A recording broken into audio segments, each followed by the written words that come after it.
I found this Hacker News thread via Twitter or X, and it's basically someone making a claim that when you share a link on Twitter, of course it goes through Twitter's redirect program when someone clicks on it, and that if you're going to something that Twitter doesn't support, such as, I guess, the New York Times or Threads, Facebook's competition to X or Twitter, that they'll throttle the connection.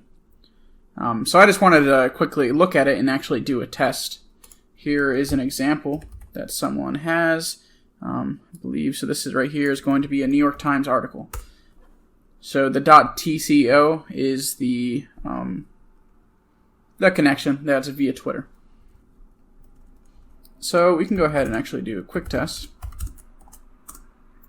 And let's just to get rid of any sort of output. So we connected straight up through Twitter to this article, and it took 0.3 seconds. And let's copy this. Let's close that. I want to have some ad on there. And the direct link. It's actually forcing some output. Right there, it took a little bit more than 0.3 seconds. It's actually a bit going on. Okay, there. That partially could have been from the display. But with that said, that's just a quick test. As you can see, there was practically no difference between this example. So we're going to go ahead and look at some more examples. This is where I initially found this. And someone says that's actually not the case. This is just from this, but it's a screenshot. And it's saying you can actually check it by comparing it as well with cookies, basically. So we'll look at that as an example. To enable cookies, I believe it's just with the -B. And right there, that was basically instant.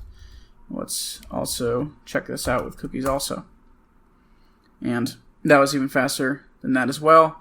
So basically, just by enabling cookies, it's able to load it even faster also, which obviously, that is the point of cookies. Someone else down here had done another test that says, basically they had set a timer using different types of cookies with and without it. This is with no cookies. It took 0.2 seconds. Without the cookies, or no, with cookies, it's actually ended up taking almost 10 seconds. So that's enabling the cookies. And then this right here was just another 2 test. That was on this Washington Post article that is actually talking about Elon Musk's X throttling it. I don't believe they actually mean linked to the people that found it, that person or this person that, I guess, claims that he found the scoop of it. But basically, we can use this example. So here's the link right here. So I have this pulled up right here. You do curl. So let's try one different thing. I found this article on Hacker News today that was totally unrelated. This guy was showing a more correct way to timestamp what you're curling. So right here, and it's not going to work. Okay. Actually, I already had curl set, or URL set. Let's paste that. And as you can see, it shows the connection. Basically, the actual transfer time was this right here. That's how long it takes to get to it. And there's the transfer time. So there it is right there. It took 10 seconds for that connection. That's pretty slow. We can go ahead, if we actually hover that, you can see, check down here in the bottom left, it's going to not actually be that link. It's a t.co link. So let's copy that. So time to beat, or time to, as the original poster said, it takes 5 seconds longer. So let's see if that actually takes 15 seconds. So we're going to have to wait a second for the output. We can ignore this, but it's saying it's failed to verify what it's going against. And right here, that actually was faster. So does that really mean anything? It basically shows that they're going the same speed. Some people in here claim that it was changed. So there's really not too much proof. This guy says he collected data from the 4th. So 10 days of data. I don't think he actually shared any data. Basically just claimed, ooh, these websites add extra time. He doesn't really even talk too much about what he checked. It's interesting that this article is written. I guess it took 2 people to write these few paragraphs. Most of it actually isn't about the throttling. They talk about the throttling a little bit and then go on to talk about other things. So here's another thing that I just already have.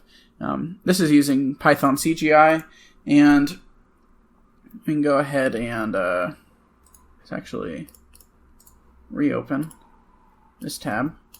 Let's go ahead and check that on here, copy that.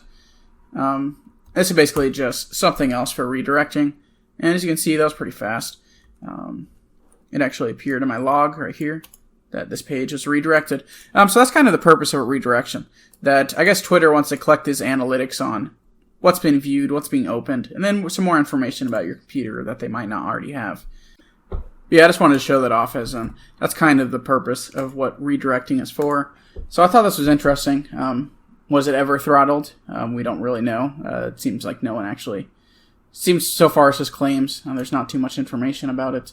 But if it was throttled, it's back to normal, or maybe it just always was normal. I'm going to share this article because I found this very useful. And thanks again for watching, and hopefully you found this video useful as well. And goodbye.